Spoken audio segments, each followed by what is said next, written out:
Bonjour à tous et à toutes. Il est 20 heures, coïncidence ou pas. Je commence cette vidéo avec les applaudissements, les bruits des ambulances et autres que vous entendez peut-être derrière moi. Ça me fait rire ou ça m'énerve parfois et je crois que justement c'est intéressant que ce hasard qu'il n'en ait pas un se produise maintenant parce que ça va être justement un des sujets principaux de cette vidéo. Les autres, mon regard sur les autres et le regard des autres sur moi. En effet, depuis le début de ce confinement, j'imagine, hein, comme vous tous, je suis passé par des hauts et des bas, des périodes plus ou moins difficiles, avec aussi des vrais moments de colère, hein, aussi de peur, panique.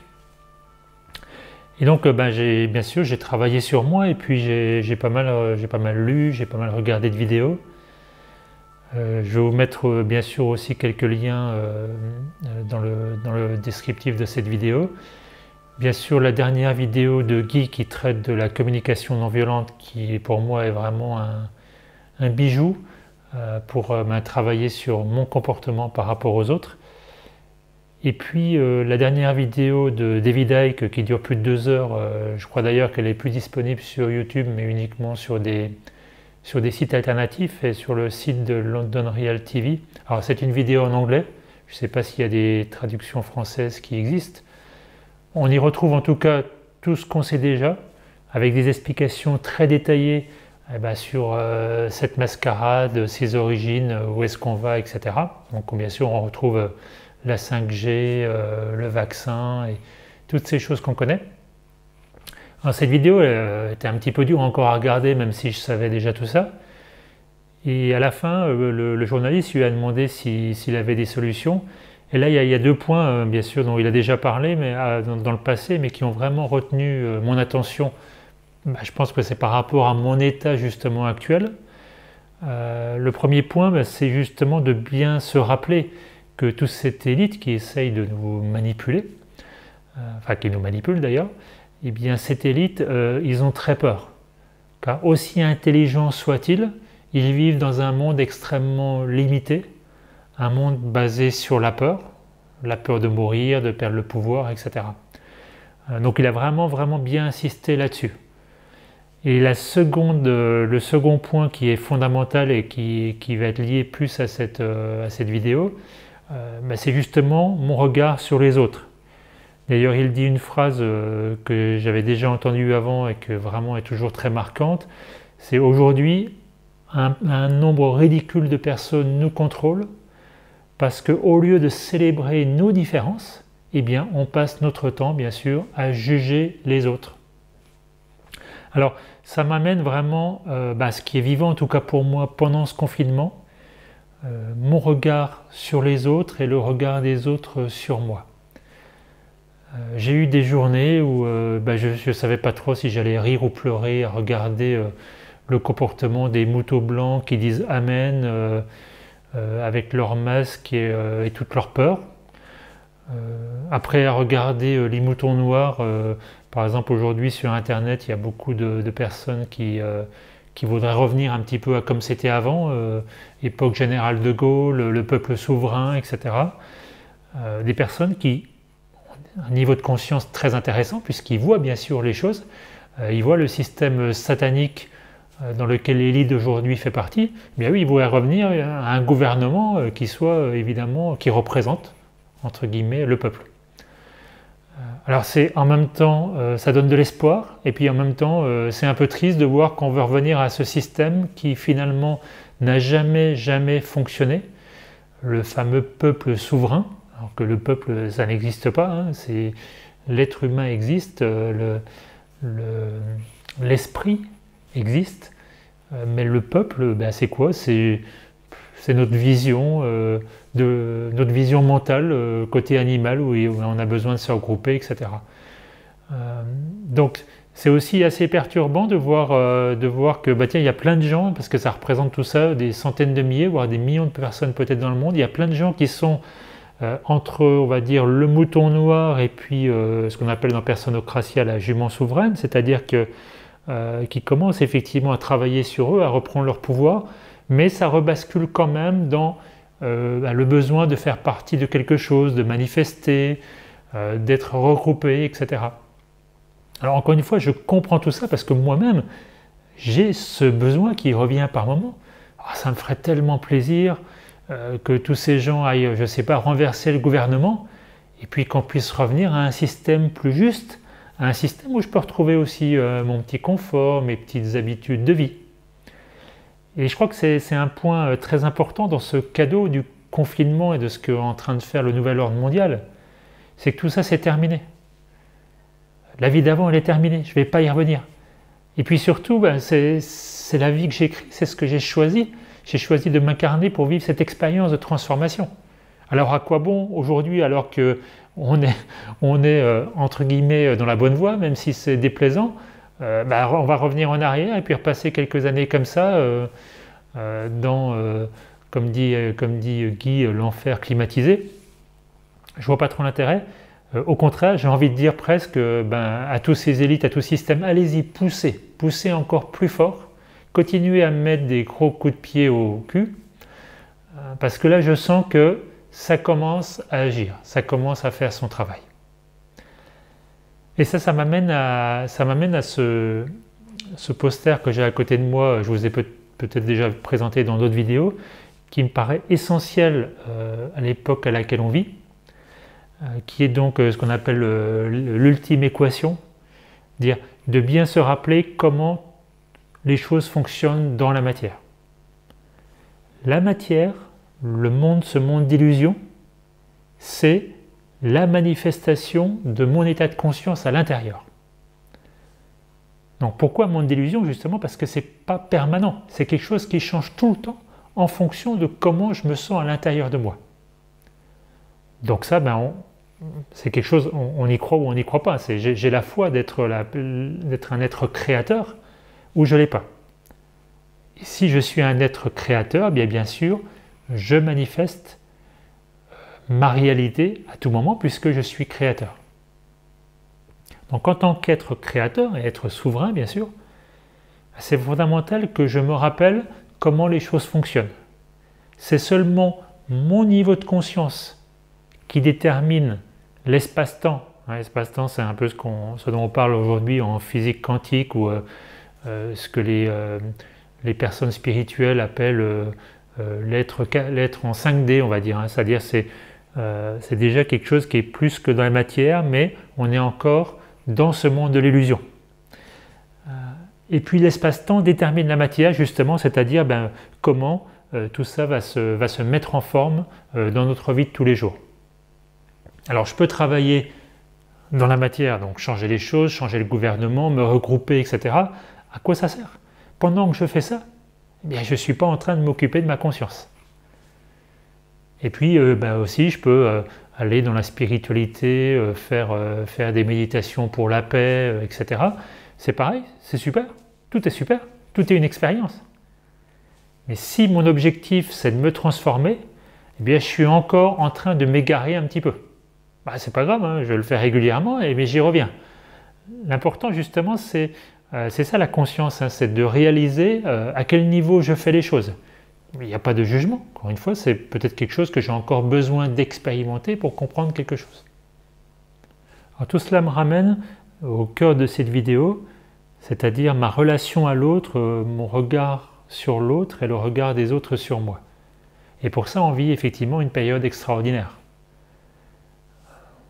Quand je pense qu'on va peut-être être obligé de porter des masques dans les endroits publics, les supermarchés, etc., ça c'est déjà un truc qui fait pas mal réagir.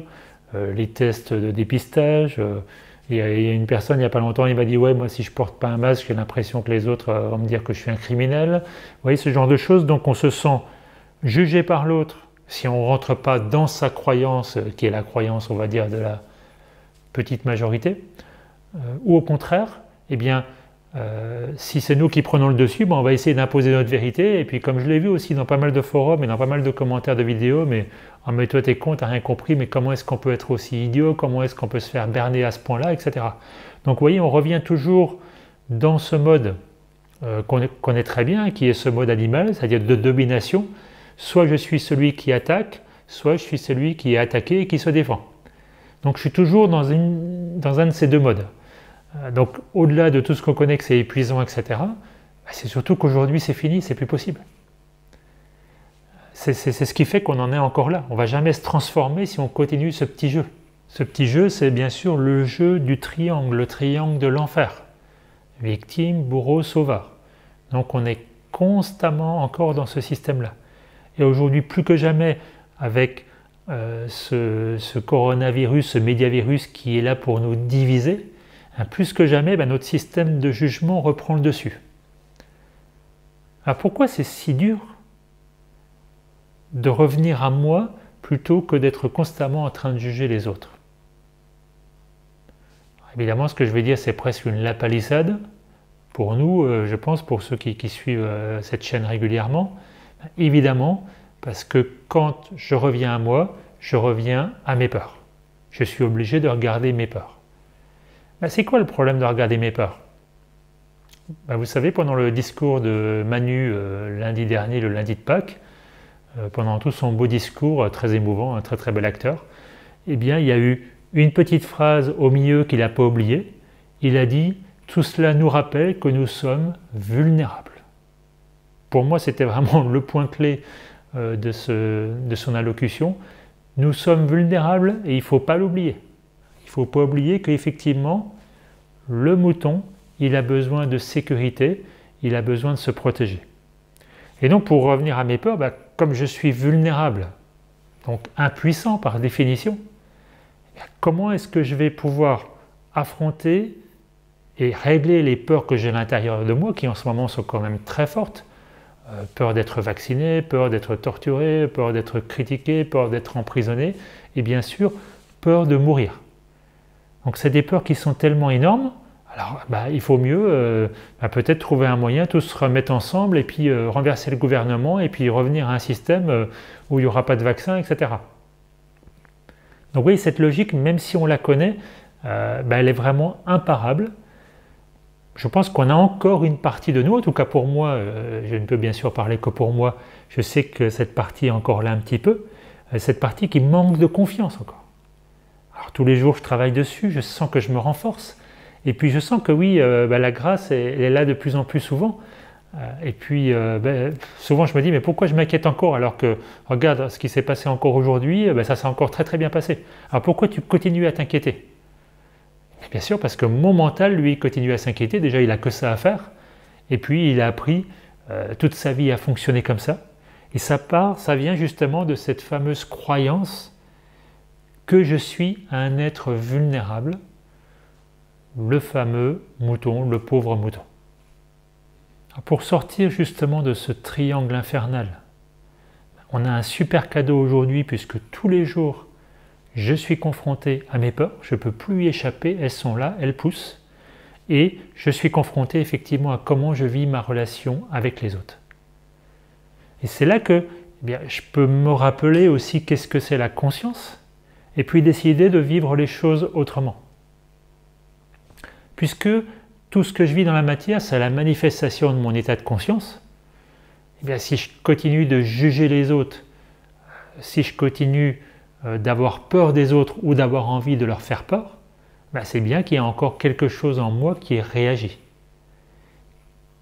Quelque chose en moi que j'ai à accueillir. C'est maintenant que je choisis de le faire. Ça ne va pas s'arrêter. Mon mental ne va pas s'arrêter parce que je vais dire « ouais, je travaille dur, maintenant c'est fini, etc. » Ça ne va pas suffire. Ça va s'arrêter quand je vais aussi réaliser que si je ne vois pas l'esprit à l'intérieur de l'autre, si je ne vois pas l'autre comme une âme qui fait sa propre expérience dans la matière, comme dit David Icke justement, si je ne vois pas l'autre comme de l'amour infini, comment je peux me transformer? Comment je peux me voir moi comme amour infini? Comment je peux avoir la foi que je suis l'esprit créateur, que je suis une âme incarnée pour cette expérience de transformation dans la matière. Vous voyez, c'est pas possible, il y a quelque chose qui ne fonctionne pas, il y a quelque chose qui tourne pas rond. Le jour où effectivement mon regard sur l'autre sera le même regard que je porte sur moi, c'est-à-dire un regard de bienveillance, d'amour infini, de confiance, et pour reprendre un terme qui a été dit dans la dernière vidéo de Guy, un terme que j'aime beaucoup, d'auto-empathie, bien à ce moment-là, la guerre va s'arrêter. Et là, effectivement, je vais vraiment monter en conscience. C'est-à-dire que j'ai plus besoin de l'ennemi extérieur, puisque maintenant je vois ce que c'est l'extérieur. Juste le reflet. Donc, j'en ai plus besoin. Et je regarde l'autre comme une autre expérience. Un point de focus, comme dit David Icke.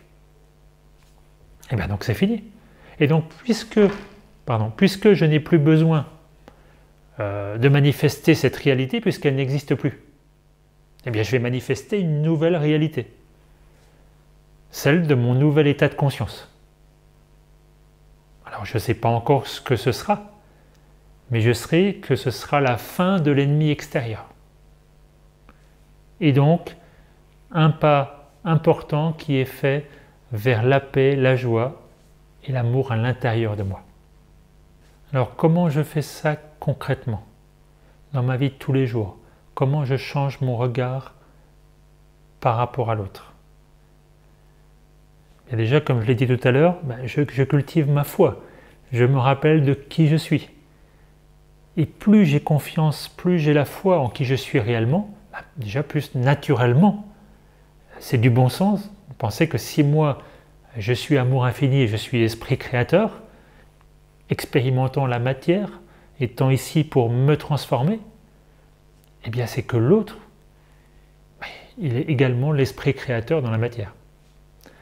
Et puis, je l'avais déjà exprimé dans une vidéo l'année dernière sur les disputes, mais c'est un outil qu'on peut vraiment utiliser tous les jours, qui est fantastique dans la relation avec l'autre. Je me rappelle justement où est le mensonge. Quand je commence à juger l'autre, je dis à mon mental, oh stop là tu es en train de mentir. Pareil quand je me fais juger et que je sens que je commence à réagir.